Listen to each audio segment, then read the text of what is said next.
Soliman Ier, connu sous le nom de Soliman le Magnifique en Occident et de Kanuni le Législateur dans le monde musulman, était l'un des monarques les plus célèbres de l'histoire de l'Empire ottoman. Né en 1494 en Thrace, Soliman monta sur le trône en 1520, après la mort de son père, Sélim Ier. Durant son long règne, qui dura jusqu'à sa mort en 1566, l'Empire ottoman atteignit son expansion territoriale maximale, son apogée culturel et une ère de développement juridique, administratif et militaire remarquable. Soliman est né à une époque de grand dynamisme pour l'Empire ottoman. Son père, Sélim Ier, avait considérablement étendu les territoires de l'Empire en acquérant de vastes zones du Moyen-Orient, y compris les territoires de l'Égypte et de l'Arabie.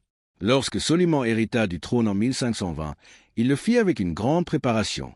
Il avait reçu une éducation approfondie en sciences, en philosophie, en histoire et surtout dans les arts militaires et la gestion politique, ce qui le préparait à gouverner le vaste empire avec une grande habileté. L'une des premières mesures prises par Soliman en tant que sultan fut de consolider son pouvoir interne.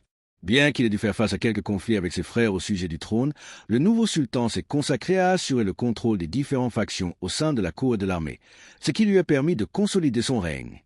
Dès lors, son règne fut marqué par des réformes à la fois politiques et sociales qui firent de son empire une puissance redoutable en Europe, en Asie et en Afrique.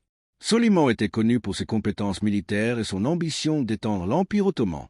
Sous son règne, l'Empire atteignit son extension territoriale maximale. En 1521, il conquiert Belgrade, ce qui lui permet d'assurer son contrôle sur les Balkans et ouvre la porte à de futures campagnes en Europe centrale. Cependant, l'un des événements les plus importants de son règne fut la bataille de Mohacs en 1526, où son armée vainquit les forces du royaume hongrois et jeta les bases de l'occupation ultérieure du royaume de Hongrie. Ce triomphe fit de Soliman l'une des figures les plus redoutées d'Europe centrale. Sulayman a également jeté son dévolu sur l'Europe occidentale. En 1529, il dirigea un siège raté de Vienne. Bien qu'il n'ait pas réussi à prendre la ville, la campagne a consolidé sa réputation de chef militaire stratégique et a donné à son empire une plus grande présence dans la politique européenne. En plus de ses succès en Europe, Soliman a également étendu l'empire vers l'Est en incorporant des parties de l'Irak et de la Perse et en s'assurant le contrôle des principaux comptoirs commerciaux d'Afrique du Nord. La position géostratégique de l'Empire lui a permis de dominer les principales routes commerciales entre l'Europe, l'Asie et l'Afrique, ce qui a ajouté richesse et puissance à son empire. Bien que Soliman soit principalement reconnu pour ses conquêtes militaires, son impact le plus durable sur l'histoire de l'Empire ottoman fut sa réforme juridique.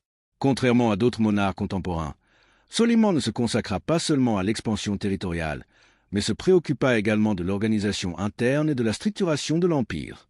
C'était un législateur exceptionnel.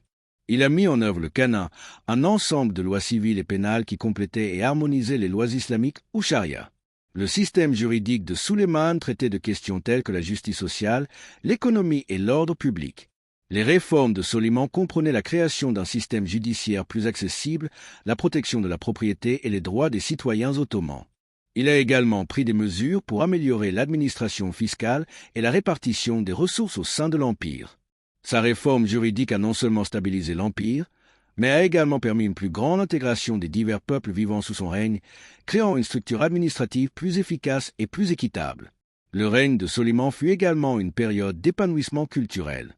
Soliman s'entoura d'une cour brillante et patronna l'art, l'architecture, la littérature et la poésie.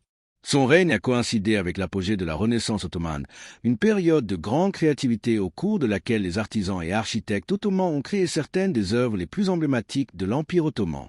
L'une des réalisations les plus remarquables de cette époque fut la construction de la mosquée Süleymaniye à Istanbul, conçue par le célèbre architecte Mimar Sinan. Ce chef-d'œuvre est l'un des symboles les plus emblématiques de l'architecture ottomane et reste une icône de la ville.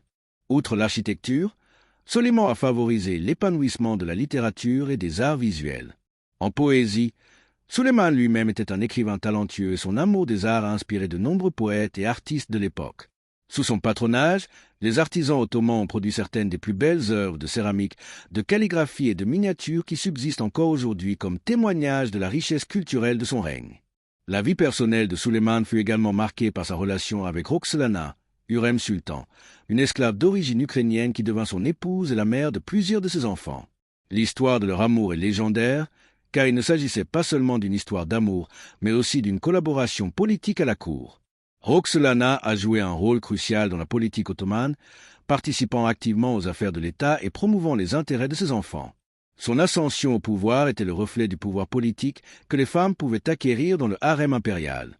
Soliman mourut le 7 septembre 1566 lors d'une campagne militaire à Szigedvár, dans ce qui est aujourd'hui la Hongrie. Bien que l'Empire ait continué d'exister pendant des siècles après sa mort, le règne de Soliman a marqué l'apogée de la puissance ottomane. Son héritage en tant que chef militaire, législateur et mécène culturel reste une référence clé dans l'histoire des mondes islamiques et européens. Soliman le Magnifique a laissé non seulement un empire plus vaste et plus puissant, mais aussi un héritage culturel, juridique et administratif qui a survécu longtemps après sa mort. C'était un monarque qui a réussi à combiner l'art de gouverner avec l'art d'étendre et de consolider un empire vaste et diversifié, et dont le nom reste synonyme de grandeur et de puissance. Si vous souhaitez connaître d'autres histoires intéressantes, vous pouvez suivre ma chaîne YouTube, Franck Fernandez Historia.